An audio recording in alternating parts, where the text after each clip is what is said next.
7 बच्चे खत्म हुए और 23-24 ज्यादा बच्चे घायल हुए।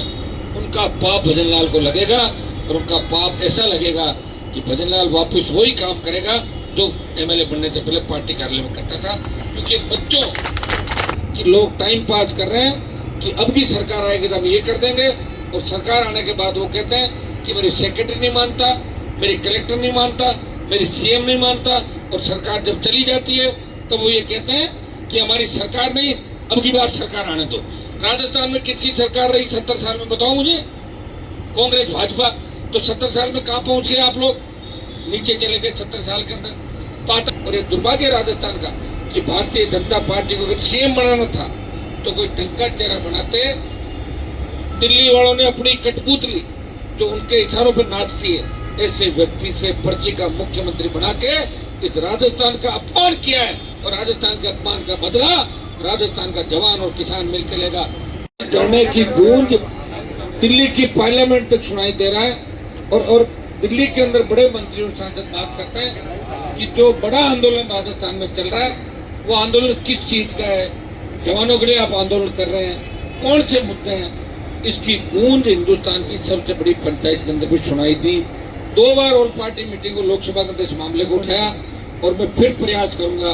मुझे पूरा भरोसा है कि राजस्थान उच्च न्यायालय इस मामले में कोई अच्छा फैसला देगा, उम्मीद ही कर सकते हैं। और अगर फैसला हमारे फेवर का नहीं आया, भर्ती रद्द नहीं हुई, तो दिल्ली कूच का ऐलान हम लोग करेंगे, और दिल्ली कूच का जब ऐलान करेंगे उस समय 1 लाख से ज्यादा हमारे जवान हरियाणा, राजस्थान और तमाम लोग वो दिल्ली को घेरेंगे, और दिल्ली की सरकार से इन भर्तियों को, आरपीसी का पुनर्गठन, अग्निवीर, जो हमारे तमाम जवानों के मुद्दे, तमाम किसान के बेटों के मुद्दे, उन पर दिल्ली की सरकार से सहमति कराएंगे और दिल्ली को झुकाएंगे।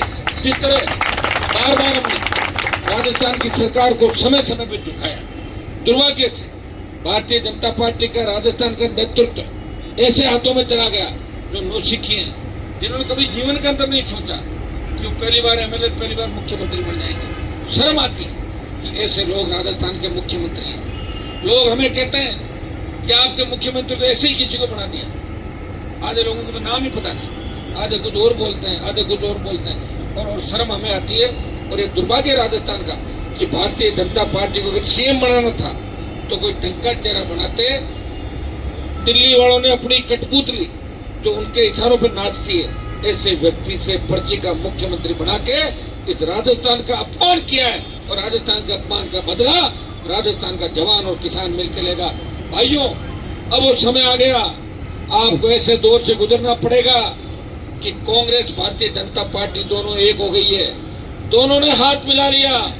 जब भी कोई जवान किसान की बात आएगी, कांग्रेस के सफेद पोश, कांग्रेस को बड़े नेता जो गर्मी के अंदर एयर कंडीशन से बाहर नहीं निकले, हजारों करोड़ रुपए कमा लिए पेपर आउट करवा के, खुद के कोचिंग संस्थान खोल के, और बड़ी बड़ी डींग आंक रहे, बड़ी बड़ी बातें कर रहे हैं, और दूसरे तरीके से सत्ता में आना चाहता। हमें उन लोगों का भी ध्यान रखना है, क्योंकि आप अगर अपनी आने वाली पीढ़ी को सुरक्षित रखना चाहते हो तो लड़ाकों के साथ आपको रहना होगा।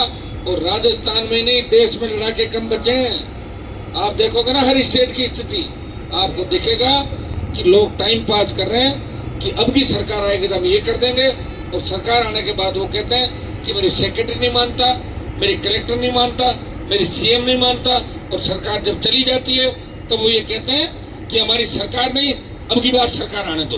राजस्थान में किसकी सरकार रही 70 साल में, बताओ मुझे? कांग्रेस भाजपा। तो 70 साल में कहाँ पहुंच गए आप लोग? नीचे चले गए 70 साल के अंदर, पाताल में चले गए। हमारे बच्चे झालावाड़ के अंदर, हमारे बच्चे, ट्राइबल के बच्चे, ओबीसी के बच्चे एक जर्जर भवन के अंदर किस तरह दम तोड़ देते हैं, और उन बच्चों के जिस तरह शव देखे, उन छोटे बच्चों के, उन माँ बाप पे क्या बीती होगी। और देश में जहां भी सोशल मीडिया के माध्यम से तस्वीर पहुंची, लोगों ने कहा कि राजस्थान बहुत पिछड़ा हुआ इलाका है, वहां इस तरह स्कूल गिरने से बच्चों की मौत हो गई। ये राजस्थान की इस पर कलंक लगा है, और हम कलंक की तो है।